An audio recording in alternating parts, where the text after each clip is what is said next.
Welcome to Unraveled, where we unpack the sermon one thread at a time. All right, welcome back. We're here to open up our Genesis series, but first we celebrated baptisms yesterday, second service, and so we heard some amazing testimonies of four individuals and the work that God is doing. So just open the table up, reflection on those testimonies you heard, and what are your guys' thoughts? Go ahead. Yeah, I knew most of the people up there, so it was it's always different when you know someone versus not knowing them. Not that I knew all of them equally, but impactful was a good word for yesterday. Mm-hmm. They all four of them were great, and I just was on the edge of my seat almost as they were talking, just because they had good stories. Not to pick on one, but Bo's similar age to me, so and I've known him my whole life. So it was, and then actually I had a lot of the things he said resonated. Just some of the things that he's gone through, just being someone similar to him. So it was, I thought it was very, very impactful, and I was very just appreciative of all of them for taking having the courage to get up there and do it in front of people. I think that's what holds a lot of people back, is the fear. I know that's not some deep observation. I get that, but just for them to get up there and overcome that fear of telling their story in front of people, I hope they understand just how impactful it was, because I think it was. Yeah, for sure.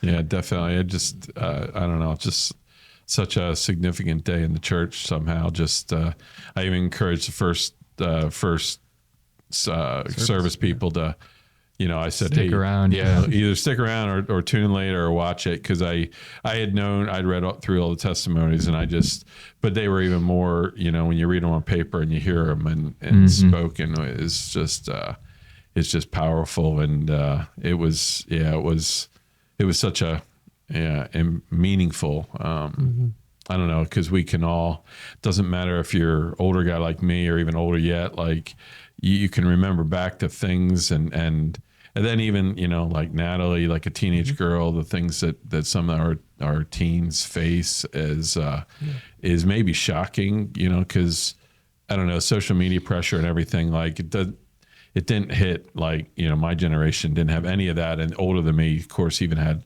less of that. But it's hard for us to realize that the kids face just these pressures and these thoughts, so it was, I don't know. It was being in that tub with them. It was very moving for me. I don't know what Gus's perspective was, but I'm a pretty cold cat. It's hard to get me emotional. But no, some of those things yesterday, man, they got me thinking about my own story too. And I think honestly, that's these baptism days. If you've been baptized, it's kind of like going to a wedding after you've been married. Every time you go to a wedding, now you're reliving your own memories. Good analogy. Yeah, well, it kind of is. Yeah. And so for me, it got me thinking about, when I eventually surrendered. Bo was talking about all the times he thought, I'm at bottom now. And then he just kept going deeper and deeper, and there was another sub basement below it, but he still never reached for God. And, for me, that just brought back memories of I'm going to avoid opening that door, because I know that's where the answer is. I'm just going to try another one. Okay, there's no more doors. Let's make one. Where's my Sawzall? Cut a hole in the wall. Anything but Jesus. But just to hear those testimonies is encouraging, because we don't often get to peek behind the curtains of other people's minds. And I think it just at least it reminded me that, I'm not in this walk alone. I'm not isolated in it. And it was really encouraging to get to see that and see the difference that God has made in their lives. Each time we get to hear the people's testimonies, every week we do baptism. It's so powerful. And yesterday, I feel like a theme I pulled from and they kind of reiterated it from the mic, was, God, if God could save me, he could save anybody. He's almost like a call to the action for the people. It wasn't just, here's my story, here's what God did. It was almost like, you could be in the tub with me, or, just like I am. And so that was encouraging, because it is so true.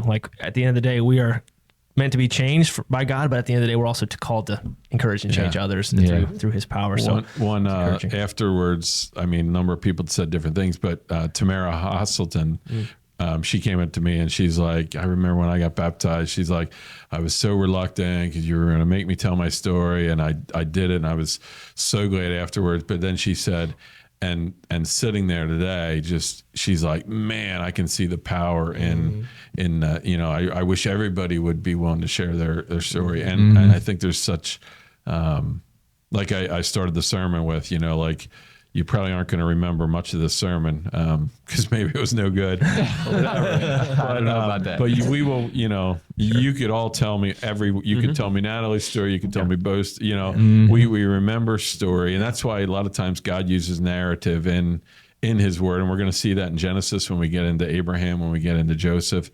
But stories are powerful because, like you said, we can identify with it. And boy, just...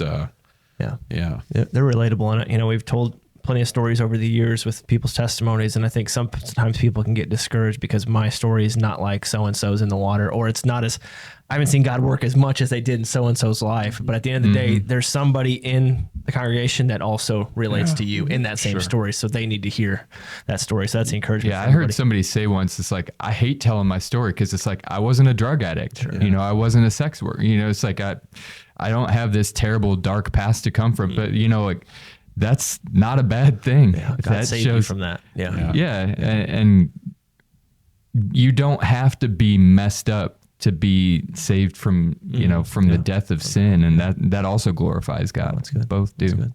Yeah, so if you haven't watched the testimonies on our live stream, please do that because they are powerful, just like they are each and every week we do baptisms. So we started our Genesis series, and I will also do a plug for listening to the sermon on Spotify, Apple, or on our app because it was a doubly length sermon for the first service versus the second service, and we have put the full complete sermon on Spotify, Apple, and the app. So if you want to catch up completely exactly what Daryl wanted to say, but we're going to kind of touch on that. You got the Cliff Notes version for the second sermon. So you opened up both sermons with how Genesis is the most or the least understood book of the Bible, but it's probably the most read. And so let's first start with that. I think a lot of people can probably relate to that. Maybe an example you said with, well, it's a Bible in a year. It's January 1, Genesis 1. I'm rocking and rolling. But so how do we, I mean. Yeah, how many times do we all, I'm going to read through the Bible in a year. You might get through Exodus or Leviticus or whatever, and then you start over and try it again and try it again.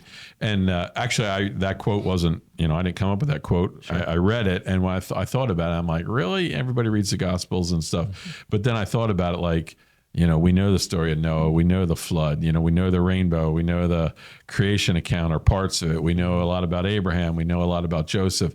Like we know a lot about it, but I just think like a lot of what I said in both sermons was, in my mind, almost like you know, bottom shelf theology. Like even third graders know this stuff. But man, as I was saying, I just I want to affirm God is the creator. Like the myths of this world that try to poke at that, you know, God's spoken into existence. God's always been, you know, like these are truths that are good to think on every day. And so, and I think like, as I was putting it together and, you know, that one little phrase for my whole sermon, you know, how is this applicational? I just feel it is so foundational to everything we believe. And I think we're going to see that in Genesis. And that's why I was really desiring to do this for a number of years. I just, I don't know how I'm going to tackle it. Cause if we, you know, I like to go slow verse by verse, and we'll be here for 9 years or something. So we're not going to do that. But we're going to figure out a way. And when we get to narratives, we'll hit bigger chunks of scripture in one sitting. But I just think, you know, I've already had questions. You know, well, why when Satan fell, why didn't God just squash him and just, you know, like we'll talk about things like that. Like, why did God allow evil? You know, why did Adam and Eve sin? Is just like, you know, just push the reset button right down, you know, all those things. And we don't know all the answers, but I just think there's such great thinking, and we need to know what we believe about the beginning, or the rest doesn't make sense. It doesn't fit together. That's good.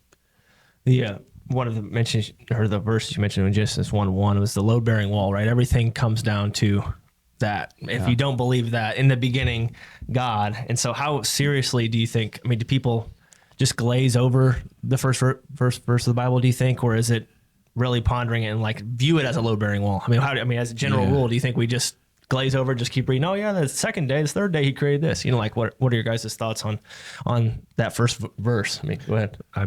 I'm excuse me, I'm really excited that we're going through Genesis because we're doing it in Sunday school. Yeah. So like I just get a chance to really, we're going deep in Genesis, and we went through creation, days 1 through 4, and kind of been talking about this for a while. And one of the things that I think that we've come to understand in our class is that all of this stuff fits together really tightly, all of Genesis.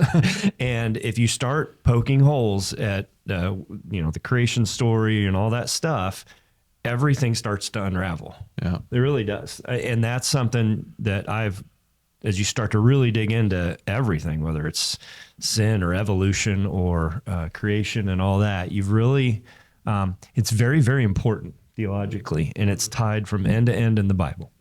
And if you're not seriously thinking through the reality and the theology in Genesis, and you're just kind of like, because you've heard the story so many times, I think I fall into this trap a little bit, is maybe you didn't get deep enough into certain stories to understand just how important they are. So to say that it's a load-bearing wall is a very accurate and underappreciated statement.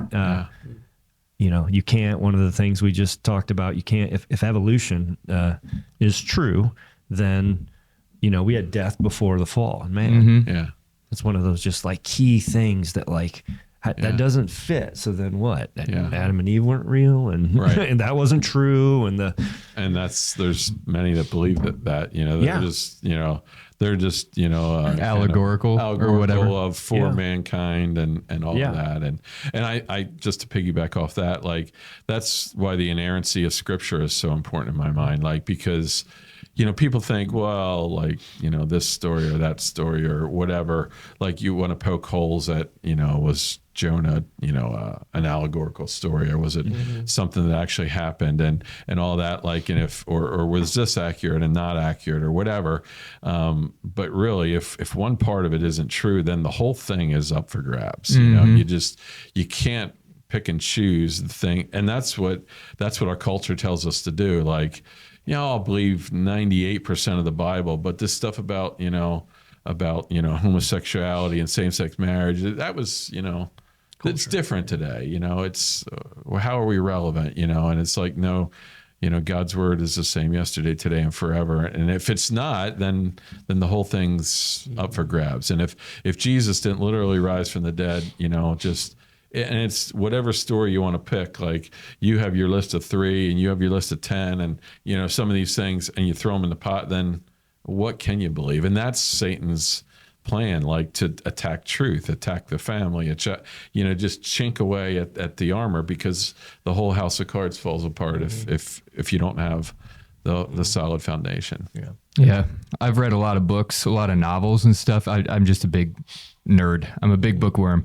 And, a lot of times the first line of the book is what's going to hook you or, let you off. And I had never really looked at the first line, like, as an attention grabber until this week. I started to read Genesis 1 kind of more closely. I got out the magnifying glass and then the microscope, and it's like, there's a ton of claims just in these few words, like, claims to be a God, claims to be before time, before everything, before anything, claims to be in multiple persons just a few words later, claims to be the creator of everything. Like, those are big claims right off the bat.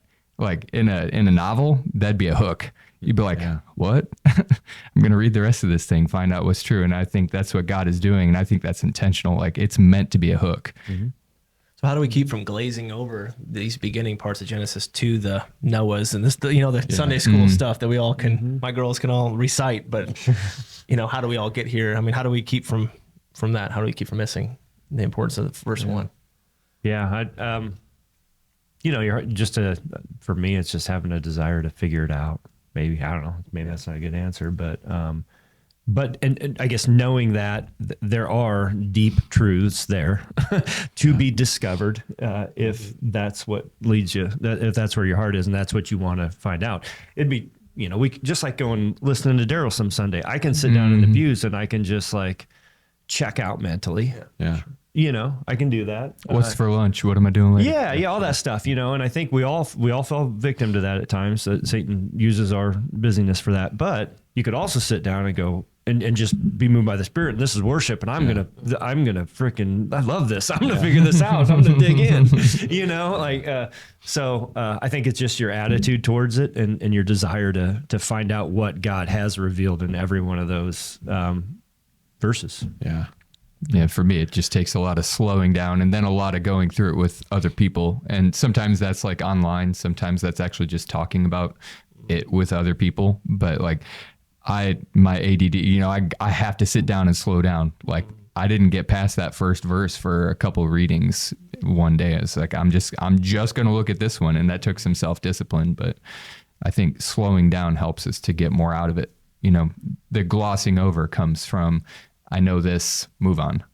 Or I've seen this before, move on. Sure. Yeah. Oh, that's good. I mean, I think that it goes back to the beginning of even piggybacking off the baptisms again. If your faith in God doesn't start here, then all of this is Jesus coming isn't like all of it right. hinges, like you mentioned, the load bearing wall. So, no, that's good. And then one of the implications I remember from your sermon was that we are not here on accident. We're not an accident. So why don't you just speak to that of like God created us for a purpose, on purpose, and not to point it back to like we are the king of everything, but just in general, like God's part of his master plan. Again, that's, I think, a tool of the enemy. It wants to attack, wants you to think, your life doesn't have purpose, your life doesn't have meaning. What does that mean? You're just, like so many people grow up in single house or single parent families. And, I talked to somebody recently, never knew their dad, and just things like this. And, maybe I was an accident, I was an unplanned pregnancy, and when we don't have that core, we don't have that foundation of, say, being in a big biblical home with the biblical parents with, when we have that, like I had that, you have that, you guys, it just grounds you for life. That doesn't mean we won't get off course, because we will. It doesn't mean we won't have troubles and trials, but because we will. But just when you have that basis, it's just so vital. And for those that don't have it, and let's face it, a lot of the world doesn't. It's I don't know what the percentages are anymore, but it's about half the kids don't live in the same place where biological mom and dad are there. So they're coming from a place like that, and they're, often when parents are separated, they're not usually going to the same biblical church. So there's either not going at all or whatever. And so, how often is creation talked about in a home like that? We hear about Big Bang and things like that, and philosophies sound appealing. And so we don't know who created it all. We don't know where we came from. We don't have a stable home, and then, we're going through life like a teenager, like we heard Natalie yesterday, just struggling and being in the midst of chaos, and, and feeling like a mom already, helping raise some of the siblings at when she's 10 years old. And, so you go through all these things, and it's like, Satan has us right where he wants us, it just, but then the flip side you can see is true, that's why, when you can raise your kids, and, you guys are all fathers, and you realize the importance of that. And boy, like when I think of fatherhood and motherhood and the family unit and things like that, I can just see the, pointing people to Christ. And it's just, I don't know, it's such a dichotomy between the two paths. But Satan wants us to question everything. And even, I bet, like a big question in life might not be, how did it all begin?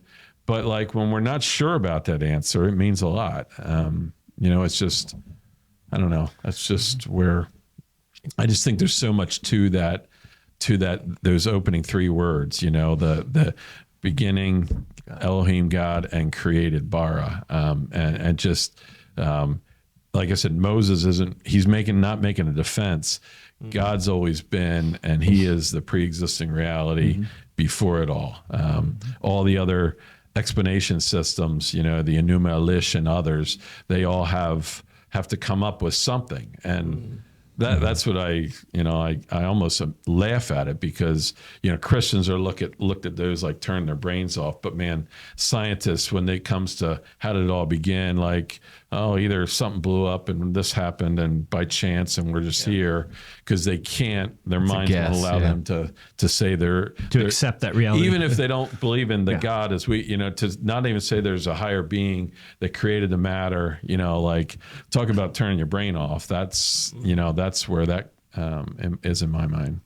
So, growing up, obviously, I think most kids, if not all, have this struggle for why am I here? Especially if they have a rough family life, like you're talking about. And Natalie mentioned some of that. But the point is, like, all this ties back to being reminded that you were created on purpose for a purpose. And you don't know. I mean, no matter if you're 5 or you're 85, we all need to be reminded of that, because I think that the enemy, that's a loud voice in a lot of people's ears from the enemy to say that you're not, you're a waste of space. You were an accident, that kind of thing. And I think that's important to be reminded of for sure. And that's like we see we see a resurgence in youth going to Christ too. And I think it's because the enemy's done such a great job through the internet. I'll just say the internet, whether it's social media or just communication, this new world that we live in where we see everything and we know what this is like. And then you feel so not worthy, and you got anxiety and depression. That's almost the story of everyone now. The kids. Yeah. I mean, there's very few testimonies that don't have it in there for people that are young, like our age and younger. For sure. And all of yesterday was a lot of that about this. It was. Yeah. It's just like the most common thing. And then back to your point in this question is to know that, God created you with a purpose and he knows you. And he wants a relationship with you, I think is the antidote to the problems that we're all facing, with anxiety and depression and all that, or in the societal problems of not having a strong, family unit. So it's the good news there. It really is. Yeah, the same all eternal God, all powerful God who took the same care with putting the sun just the right distance from the earth, took the same amount of care making me. Yeah. And I think it shows, but right. But it's a huge encouragement. Yeah, for sure. I'm not for sure if you said it both services, but I know you said it. The first one was the Apollo 8 reading the book of Genesis from. I mean, obviously it's closer to home now that we were just over by the moon and, could see the earth from that side of it. So just like, speak to that. Like, obviously culture changes and, people not wanting that red and all that jazz, but just like, how does that take you back to almost like what God saw a little bit of, like, boom, the earth is there and I can see it. Like, we're in the middle of it, but like, if you're out in space and you're seeing the earth just as its form, like, that's not that we're God, but I'm saying like kind of tiny taste of what God saw, like, boom, there's the earth right in front of you. Yeah. I think to people of faith, and even sometimes we get too busy to notice, but like when we stop and look and see glimpses of God, like this morning, I got here pretty early and I put some coffee on and I try to walk every morning, and usually I walk in the gym, but it was nice this morning. I walked out down the path and I walked out to the sewer treatment plant, beautiful place there. But anyways, on the way back, it was still kind of cloudy. And when I was on the path and I got to the little thing they have for Drew and Dylan, and the sun came up over the horizon. I actually took 2 pictures, one of the Drew's stone and one of Dylan's stone, and the sun came out bright for a moment, and it was just like, I just sat in that place for a moment. It was just, and honestly, my thought was, these 2 18-year-old kids, why were they taken so early in life, and I'm still here at 58. Not that I don't want to be here, but like, God is sovereign. God has a plan. And in that moment, I saw God, I saw the beauty of his creation. And I don't know, to me, one of the aha moments of life, I went back to school, God moved in my life late, and I went when I was 30 and I had to take like some science and biology classes, like just the normal. And I remember I went to Philadelphia Biblical University, and hearing like like going through a class about the body from a Christian professor was just fascinating. Like just learning more about anatomy and, even what happens with pregnancy. And just, I always say, you cut your hand and, and 4 weeks later it's gone, like nothing heals like that. Nothing, there is just so many things we can look at, you walk by a stream, and hear just the noise of it, see the birds in the air, even like the beauty of a storm. There's so many evidences of God. Again, that's coming from people of faith. I think the world sees those things and just thinks they're beautiful, whatever. But like the passage we shared, Romans 1:20, since the beginning of creation, man is without excuse. You can see God in nature, in creation, in each other. And thankfully, God's opened our eyes to it, and we found that faith, and we just want the world to find it as well. I've heard arguments too, apologetical arguments, where like if we are just random, what's the word now? They don't use the word mind or whatever they call us, just walking flesh robots or something. But like if that's true, then we shouldn't recognize beauty. Yeah. Or it shouldn't matter to us, but like universal beauty is a thing. Yeah. So I think that's the challenge. Like you mentioned in your walk today, you could have just glazed on pie, but like intentionally trying to notice the things around your. I mean, it's evident everywhere if you're noticing it. Like just like you said, you're walking through Fugate Woods and seeing a creek or a bird, or it's springtime, so you got the birds, and the eggs and all the singing over the sewage plant. Yeah, that's right. And so just that's the challenge, is continue to keep your eyes open, because I think you'd have to be blind and deaf to not notice what God's doing. One of my favorite things, hearing other people how they see God. Yeah. I just love hearing stories like that. Yeah. And it challenges me. Like, when's the last time I looked around and saw that? Yeah. And I can't come up with it as fast as you can. So like that's a challenge for me to keep my eyes open, not just so focused on the next thing, but to look around and see what is there. I just want to finish with you mentioning a few of the characters that we're going to talk about in Genesis, and just how God used broken people. Yeah. And how can that give us encouragement to the people at the table, but also to the listener, that if God can use Abraham, or Joseph, or all these main characters, and but can he use us as well? Yeah. So speak to that. Yeah, to me, that's such an encouragement, because, sometimes we have this romanticized view of David, for instance, like he's one of my heroes of the Bible, and man, he had some great failures. And we're going to see Abraham, like he was worried for his own life. Is that your wife? Oh no, it's my sister. Go and have her. How many wives would be okay with that? And Noah, he comes out. God saves 8 people in the whole world, and you're the 8. And he comes out and he's drunk and he's naked in front of his family, and we don't even know all. We'll talk about that, but we don't even know exactly what went down there. We just know it was evil. It was against everything. Like, God uses sinful people. I had an opportunity to share that with a young couple that's struggling with some things. I'm like, can we change? Do we have hope? David had hope. Moses was a murderer. He's the writer of the first 5 books. Abraham, all these things. Even Jacob was a deceiver. There's any biblical character you throw out there. Jonah didn't want people outside of the Jewish culture to find faith. Namely one saint. One Christian, even like Peter, the disciples, they all have their flaws. And I think we identify with that, because, my sins are many, but his mercy is more. Is the one song we sing. So God uses us in spite of, and that's a theme not only through Genesis, but through all Scripture that should encourage each of us. The whole reason why Jesus came. Absolutely, yeah. So there's more grace in him than sin in us.